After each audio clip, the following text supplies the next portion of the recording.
На четките е от розово дърво, а самата четка е от конска опашка. Виждаме как тя в момента нанася боята и след това с много такива интересни движения прави формите.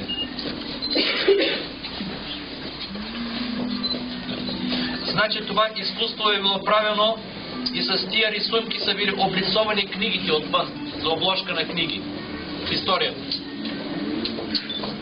Вижте по какъв начин.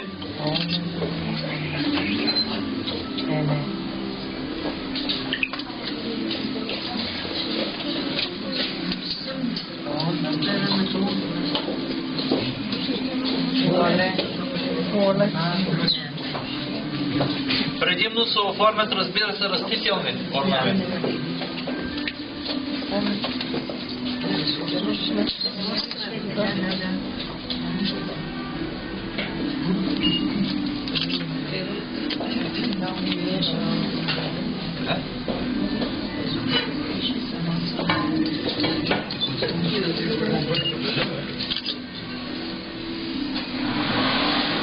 Много е след.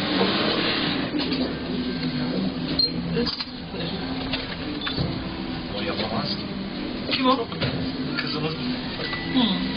Öyle boya istiyormuş.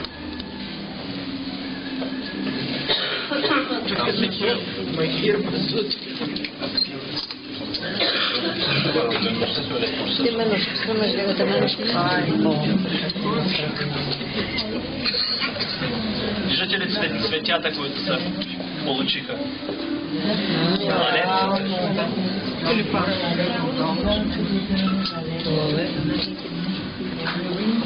Направо магиостичка, не? Да.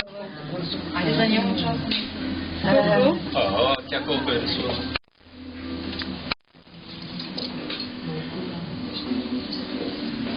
Предният път не съм ги водил тук. Къде е отчет?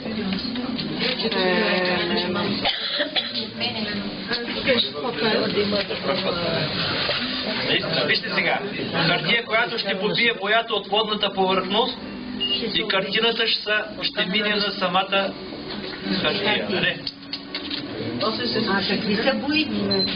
Това са минерални, натурални бои. Специални. Фокус-фокус.